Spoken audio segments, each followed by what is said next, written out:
যতদিন বাংলাদেশের 18 কোটি মানুষ সাদাকে সাদা বলতে না পারবে, কালোকে কালো বলতে না পারবে, তেলকে তেল বলতে না পারবে, পানিকে পানি বলতে না পারবে, রাতকে রাত না বলতে পারবে, দিনকে দিন বলতে না পারবে, যতদিন পর্যন্ত অন্যায় আশ্রয় প্রশ্রয় দিয়ে তিল তিল করে লালন করবে, এই বাংলাদেশ বারবার রক্ত দেবে, বারবার জীবন দেবে।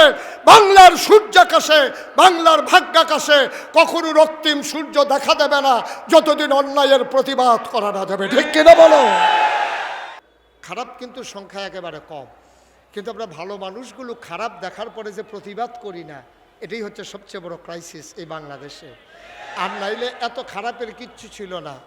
পৃথিবীর ইতিহাস আপনি পর্যালোচনা করে দেখেন, সভ্য পৃথিবী শুরু হওয়ার পরে সকল জায়গায় সকল দেশেই সরকারের বদল হয়, কিন্তু পৃথিবীর ইতিহাস খুঁজে পাওয়া যায় না যে একটা সরকারের পতনের পরে 330 জন মেম্বার অফ পার্লামেন্ট, আমলা কামলা, সচিব, ব্যবসায়ী নেতা, উপদেষ্টা আর যত ধরনের কর্মকর্তা, র্যাব, গোয়েন্দা, উপরের সবগুলো লোক একসাথে পালিয়ে গেছে। পৃথিবীর ইতিহাস নাই। ঠিক কিনা বলে?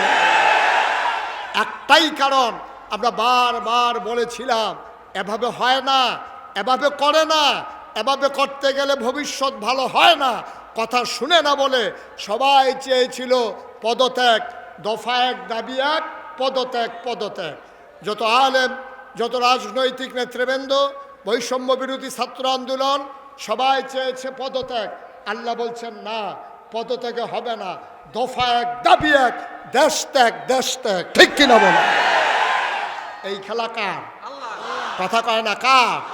যতদিন বাংলাদেশের 18 কোটি মানুষ সাদাকে সাদা বলতে না পারবে, কালোকে কালো বলতে না পারবে, তেলকে তেল বলতে না পারবে, পানিকে পানি বলতে না পারবে, রাতকে রাত না বলতে পারবে, দিনকে দিন বলতে না পারবে, যতদিন পর্যন্ত অন্যায় আশ্রয় প্রশ্রয় দিয়ে তিল তিল করে লালন করবে, এই বাংলাদেশ বারবার রক্ত দেবে, বারবার জীবন দেবে।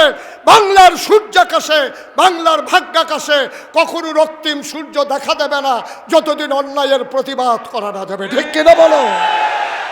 সুতরাং যেখানেই সমস্যা দেখবেন, সাথে এই যে এই সমস্যা কি, এই যে এটা কি কইয়া ডাক দেওয়া যাবে, এটা তো কও যাইব না। আসি বড় বিপদে, ওনারে ঘুরে জায়গায় যাইতে বলেন। এই যে কালা কালা চশমা, ওইদিকে আসেন। একটা লোক উঠবেন না, দোকানটা খুইলেও সারছি না, কয় বাকি দেন। মাত্র ওয়াজ শুরু, মনে করেন না এত তাড়াতাড়ি সাইডে দিতেছে। মিনিমাম 3-4 ঘন্টা লাগার সম্ভাবনা আছে। এমন আছে ফজরের আজানও দিতে পারে। সভাপতির বোধহয় হুশ নাকি, যদি ফজরের আজান পর্যন্ত হ্যাঁ নেই তাহলে লাগে অফিসে যাবো কোন সময়। ইনশাআল্লাহ সবাই পড়ে আমিন, জোরে পড়ে আমিন। হেনির লোক তো, হেনির লোক, এই জন্য রাজি আছে আর কি। হ্যাঁ, সবাই বলেন মারহাবা। যে কথাটুকুন বলছিলাম, আল্লাহ বলছেন আলিয়াউমা আকমালতু লাকুম দীনাকুম ওয়া আতমামতু আলাইকুম নিআমাতি ওয়া রাদিতু লাকুমুল ইসলাম দীনা। তাইলে আমরা সবাই একমত হয়ে যাই, আমাদের রব কে? আল্লাহ। দিন কি? নবী মুহাম্মদুর সাল্লাল্লাহু। এজন্য আমরা মাগরিবের পরে, ফজরের পরে ওজিফা আদায় করি, রাদিতু বিল্লাহি রাব্বাও ওয়া বিল ইসলামি দীনাও ওয়া বিমুহাম্মাদিন সাল্লাল্লাহু আলাইহি ওয়াসাল্লাম নাবিয়্যাও ওয়া রাসূলা সাল্লাল্লাহু। সবাই পড়েন আমিন। তাহলে দিন কি অপূর্ণ না পরিপূর্ণ? সবাই বলতে হবে, জবাব দিবেন পার্টিসিপেটমূলক। এখানে গিভ অ্যান্ড টেক, দেওয়া নেওয়া, চাওয়া পাওয়া, লেনদেন, আদান প্রদান। শুধু এক চিঠি আমি ওয়াজ করবো, আপনি চুপ করে থাকেন, হবে না। আমি ওয়াজ দেব, আপনি সুবহানাল্লাহ দেবেন। আমি বলবো ঠিক কিনা, আপনি বলবেন ঠিক। তাইলে তো এই পার্টিসিপেট হয়ে গেল, অংশগ্রহণমূলক হয়ে গেল, গিভ অ্যান্ড টেক হয়ে গেল। লা ইন শাকারতুম লা আযীদান্নাকুম, নিয়ামত বাড়াই দেব, তবে শুকরিয়া আদায় করো। আমিও বলি ওয়াজ দেব, তবে সুবহানাল্লাহ বড় বড় করে বলো। বলেন সুবহানাল্লাহ। আল্লাহ যেন তৌফিক দান করে। সবাই পড়ে আমিন। আওয়াজ কি আসতে হবে না জোরে হবে? বলিষ্ঠতার সাথে আওয়াজ হবে। আস্তে আওয়াজের দিন তো শেষ। আস্তে আওয়াজের দিন কি এখন আর আছে? এখন যার যত জোর আছে জোর দিতেই থাকবেন, আল্লাহ যা করে করবে ইনশাআল্লাহ। আবার এই জোর ঘরে গিয়ে দেওয়ার দরকার নাই, যেখানে দরকার সেখানে আমিন কর। তাইলে প্রমাণ হয়ে গেল ইসলাম কি অপূর্ণ না পরিপূর্ণ? পরিপূর্ণ মানে তো ঢাকার মানুষ বুঝার কথা। আরও সহজ করে বুঝাই, এই যে বোতলটা আমি পানিটা নাড়তেছি, নড়ে? তাইলে বুঝা গেল এখানে এখনও একটু কম আছে। তাইলে একেবারে পরিপূর্ণ তাকমিল মানে কি? আমি মুখটা খোলার সাথে সাথে দেখবো সমান সমান। এই সমান সমান পানি থেকে আমি যদি এক ঢুক পানি খেয়ে ফেলি তাইলে কি সমান থাকবে না কমে যাবে? সমান সমান পানির মাঝে আমি যদি এক কুশ পানি দেই তাইলে কি সমান থাকবে না পড়ে যাবে? তাইলে হয় কমে যাবে নাইলে পড়ে যাবে। সমান সমান মানে হচ্ছে আলিয়াউমা আকমালতু লাকুম, অর্থাৎ একেবারে সমান সমান, কমও নাই বেশিও নাই। এটার নাম হচ্ছে ইসলাম। সুবহানাল্লাহ বলবেন না? জোরে বলবেন না সুবহানাল্লাহ?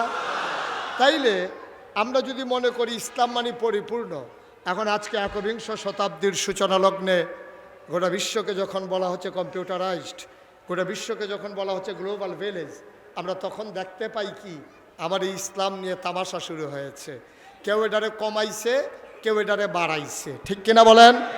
কেউ কমাইছে, কেউ বাড়াইছে। মনে রাখবা, এটারে কমানোও যাবে না, বাড়ানোও যাবে না। ১,৫০০ বছর আগে আমার নবী যে ইসলাম এনেছেন, মন চাইলে মানতে চাইলে তুমি সেই ইসলাম মানতে হবে, কমানোও যাবে না, বাড়ানোও যাবে না। মনে রাখবা, তোমার মন মতো ইসলাম হবে না, ইসলামের মন মতো তোমাকে হইতে হবে, ঠিক কিনা বল? আমরা যার যার মন মতো ইসলাম বানাইতে চাই, হবে না তো, কারণ ইসলাম তো পরিপূর্ণ। এখন ইসলামের সাথে কোনো কিছু মিশানোও যাবে না। আমি যার ঘরে বসে খাইলাম, কি নাম? রাকিব, আমার আদরের, আমার কলিজার টুকরা রাকিব। ওর ঘরে যখন আমি ঢুকলাম, মনে করেন আমি গিয়ে বললাম, রাকিব আমাকে তাড়াতাড়ি এক গ্লাস পানি দেন দেখি। তো রাকিব ভিতর বাড়িতে গেছে পানি আনার জন্য অন্দরমহলে। তার বেডরুমে যখন তার স্ত্রীর কাছে গেছে, তার স্ত্রী বলতেছে পানি নেন কার জন্য? বলছে যে নাগাইশ কুমিল্লার পীর সাহেব হুজুর যে আসছে, মুশতাক ফয়েজি হুজুর, উনি পানি চাইছে, পানি নিতেছি। তো রাকিবের ওয়াইফ দিছে ধমক, হ্যাঁ পানি চাইছে বলে পানি দিবেন? হুজুর কি সারা জীবন আমাদের বাসায় এসে বসে থাকে নাকি? হুজুর পানি চাইছে বলে কি হয়েছে? ঘরের ভিতরে ট্যাং আছে, একটু ট্যাং দেন। তো এখন দিছে ট্যাং, দিছে চিনি, দিছে লাড়া। এটারে ঢাকায় কি কয়? কথা কয় না দেখি। তা আমি কি ওনার কাছে শরবত চাইছিলাম না পানি চাইছিলাম? আমি চাইছি রাকিবের কাছে পানি, রাকিব আইনা দিছে আমার শরবত। ইসলাম ছিল এরকম স্বচ্ছ এক বোতল পানির মতো। আমার বাংলাদেশে কিছু মতলববাজ এটার সাথে ট্যাং মিশাইছে, সিবিটা মিশাইছে, রুয়াবজা মিশাইছে, তুকমার দানা দিছে, ইসুপগুলের ভুসি দিছে, চিনি দিছে। আর লাড়া দেওয়ালের লেগে তো বাংলাদেশের মানুষ বেড়ায় গেল, হ্যাঁ সবাই মিল্লা দিছে লাড়া। এখন ইসলাম আর ইসলাম না, ইসলাম হয়ে গেছে শরবত, ঠিক কিনা কম? এই জন্য প্রকৃত ইসলাম এখন সাধারণ মানুষ আর খুঁজে পায় না। আসুন আমরা সেই ইসলামের কাছে যাই যে ইসলাম নবীজি নিয়ে এসেছেন। আল্লাহ যেন কবুল করে, সবাই পড়েন আমিন।